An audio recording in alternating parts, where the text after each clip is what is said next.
Good morning everyone. আশা করছি সবাই ভালো আছেন, যদিও আসলে এখন গুড মর্নিং না, এখন বাজতেছে হচ্ছে বিকাল 5টা।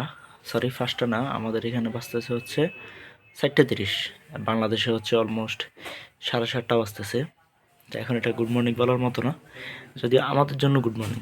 কেন গুড মর্নিং?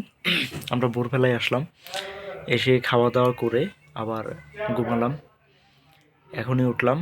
মাঝখানে আজকে নামাজও মিস, সব কিছুই মিস। তো এখন উঠে হচ্ছে ডিউটিতে যাব। বাইরে প্রচুর বৃষ্টি হচ্ছে। আজকের ওয়েদারটা কেমন এখনও জানি না, তবে আমরা যেখানে থাকি এটার উপরে টিন আছে, তো টুপ টুপ টুপ টুপ করে যে বৃষ্টি পড়তেছে ওইটা বেশ ভালোভাবে টের পাচ্ছি আর কি। তো সেজন্য ভাবলাম আপনাদেরকেও দেখায় যে আসলে বৃষ্টি ছাড় তো সৌদি আরব কেমন থাকে। তো যাই হোক, চলুন ডিউটিতে যাওয়া যাক। এই তো বের হয়ে গেলাম ডিউটিতে যাওয়ার জন্য। এখানে হচ্ছে 2টা কোয়েল পাখি আছে, আর এই হচ্ছে আজকের ওয়েদার। বৃষ্টি ছিল, 5 মিনিটের মতো হচ্ছে বৃষ্টি বন্ধ হয়েছে, এখনও গুড়ি গুড়ি ফুটতেছে, সেই কড়াভাবে বৃষ্টি হয়েছে। এখন তো বৃষ্টির দিনে আবার এই দেশের মানুষজন একটু কমই বের হয়, মানে আমাদের বাঙালিদের মতো আর কি। আমরা যেমন দেশে থাকলে বৃষ্টির দিনে আমরা কাঁথা কম্বল মুড়ি দিয়ে ঘুমাইতাম, এখানেও সেম আর কি, তারাও একটু খুব কম বের হয়। তখন আবার অনলাইনে যারা যে ফুড ডেলিভারি কাজ করে তাদের আবার একটু বিপদ হয়ে যায়, কারণ ঘরে বসে বসে হচ্ছে অ্যারাবিয়ানরা তারা অর্ডার করে, তো যারা ডেলিভারি দেয় এরা বৃষ্টি হোক যত কিছু সব কিছুর মধ্যেই ডেলিভারি দেওয়া লাগে। যেমন আমরাও বৃষ্টি হোক অসুস্থ যত কিছু ডিউটি করতেই হবে। এই যে দোকানে ঢুকতেছে বলা হয় না। আজকের ওয়েদারটা এত খারাপ, মানে বলার জায়গা, এত পরিমাণে ঠান্ডা কি আর বলবো। টেম্পারেচার আজকে রাত্রে মনে হয় যে 1 অথবা 2 ডিগ্রিতে চলে আসতে পারে।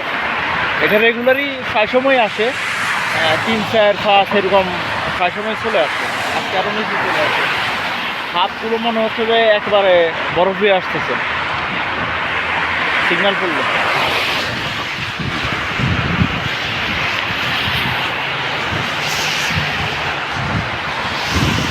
ওয়েদার ডিমান্ড বলে একটা কথা আছে, তো এই ওয়েদার ডিমান্ডের সময় আমরা খিচুড়ি খাই, ঘুমাই, আর আমরা হচ্ছে ডিউটিতে যাই। এছাড়াও আরেকটা বিকল্প জিনিস হচ্ছে, মানে মানুষে যখন সকালবেলা ঘুম থেকে উঠে আর কি, তখন হচ্ছে আমরা ডিউটি থেকে রুমে যাই মানুষের উঠার সময়, আর আমরা হচ্ছে ঘুমাতে যাওয়ার সময়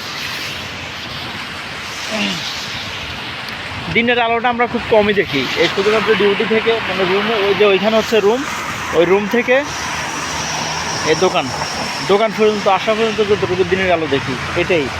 একটু পরে আবার সন্ধ্যা হয়ে যাবে, এরপরে ডিউটি শেষ করে যাই আবার ভোর 5টার দিকে, 5টা, 5:30টার দিকে, তখন রাত। আমরা দিনের আলো খুব একটা বেশি একটা দেখি না, এই অন্ধকারের মধ্যেই আমাদের জীবনটা কাটছে এখানে।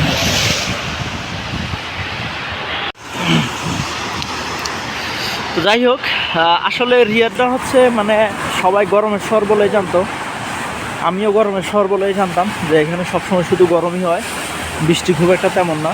এখানে আসার পর আসলে পুরো ধারণাটাই পাল্টে গেল যে এখানে মানে আমি মিকোয়া শহরে যখন গেলাম ওইখানেতে দেখলাম যে মানে কোনো শীত নাই, একদম গরম এই শীতের সিজনেও।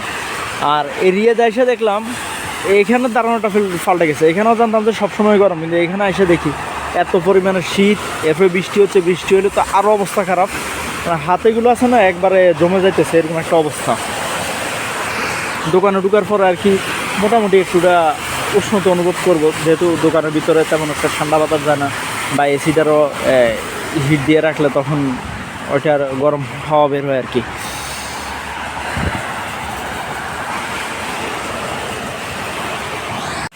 তো যাই হোক, আপাতত ভিডিওটা এখানে শেষ করতেছি, মানে খুব একটা লং করা যাবে না।